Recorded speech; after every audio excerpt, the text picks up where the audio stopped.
ஆண்டவரும் இரட்சகருமான இயேசு கிறிஸ்துவின்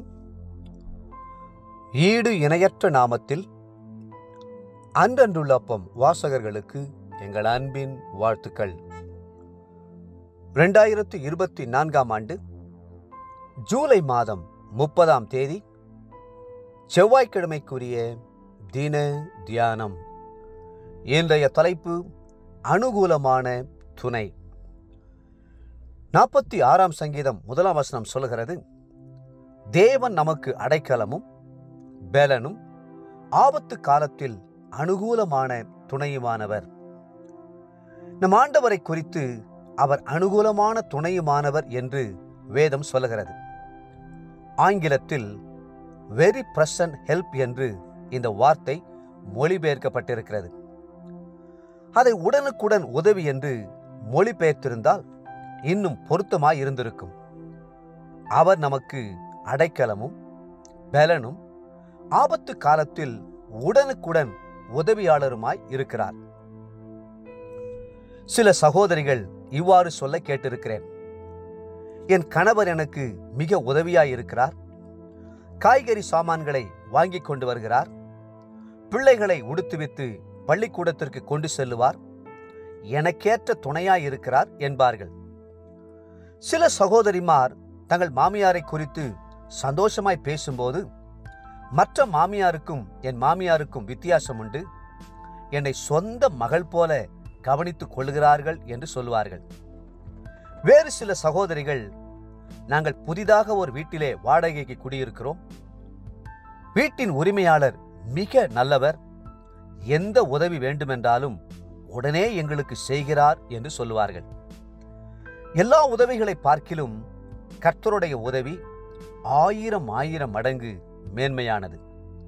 தேவன் நமக்கு அடைக்கலமும் பெலனும் ஆபத்து காலத்தில் அனுகூலமான துணையுமானவர் என்று சொல்லும்போது அந்த உதவியை நம்மால் மறக்கவே முடியாது.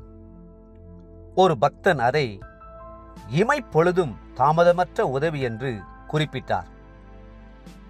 நான் உதவி செய்வேன் என்று கர்த்தர் எத்தனை முறை திரும்ப திரும்ப வேதத்திலே வாக்களித்திருக்கிறார் பாருங்கள்.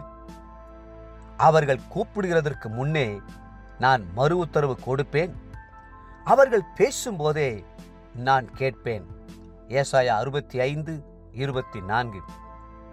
அவன் என்னை நோக்கி கூப்பிடுவான், நான் அவனுக்கு மறு உத்தரவு அருளிச் செய்வேன். ஆபத்தில் நானே அவனோடு இருந்து அவனை தப்புவித்து அவனை கனப்படுத்துவேன். 91ஆம் சங்கீதம் 15ஆம் வசனம். தானியேலுடைய வாழ்க்கையை வாசித்து பாருங்கள்.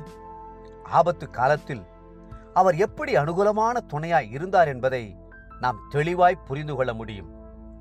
சிங்க கெபியிலே போடப்பட்ட நேரத்திலும் அவர் துணையாய் நின்றார். சிங்கம் சேதப்படுத்தாதபடி அதனுடைய வாயை கட்டி போட்டார்.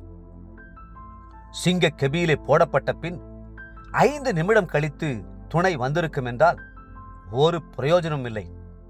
சிங்க கெபியிலே போடப்படுவதற்கு முன்பாகவே கர்த்தர் தம்முடைய தூதனை அனுப்பி அதன் வாயை கட்டி போட்டு விட்டார்.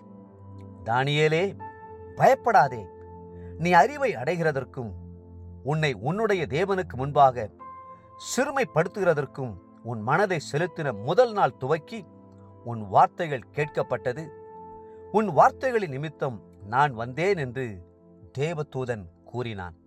தானியேல் 10:12. அக்கினி சூளையிலே சாத்ராக், மேஷாக், ஆபேத்நேகோ ஆகியோர் தூக்கி போடப்பட்ட போதும் கர்த்தரே அடைக்கலமும் அனுகூலமான துணையுமாயிருந்தார். பத்மு தீவிலே அப்போஸ்தலனாகிய யோவான் சிறையாக்கப்பட்டிருந்த போதும் கர்த்தரே அடைக்கலமும் துணையுமாயிருந்தார். தேவ பிள்ளைகளே, கர்த்தர் உங்களுக்கும் அடைக்கலமும் துணையுமாயிருப்பார். இன்றைய நினைவிற்கு எரேமியா 17ஆம் அதிகாரம் 17-18 வசனங்கள். தீங்கு நாளில் நீரே என் அடைக்கலம். நான் வெட்கப்படாமல் என்னை துன்பப்படுத்துகிறவர்கள் வெட்கப்படுவார்களாக. இன்றைய வேத வாசிப்பு காலை சங்கீதம் 51, 52 மற்றும் 53 சங்கீதங்கள். மாலை ரோமர் 2ஆம் அதிகாரம். அன்புக்குரிய அன்புள்ள வாசகர்களே, மீண்டும் உங்களை வாழ்த்துகிறோம். கர்த்தர் உங்களுக்கு அனுகூலமான துணையாய் இருப்பார். கர்த்தர்தாமே உங்களை ஆசீர்வதித்து மென்மேலும் உயர்த்துவாராக. ஆமென்.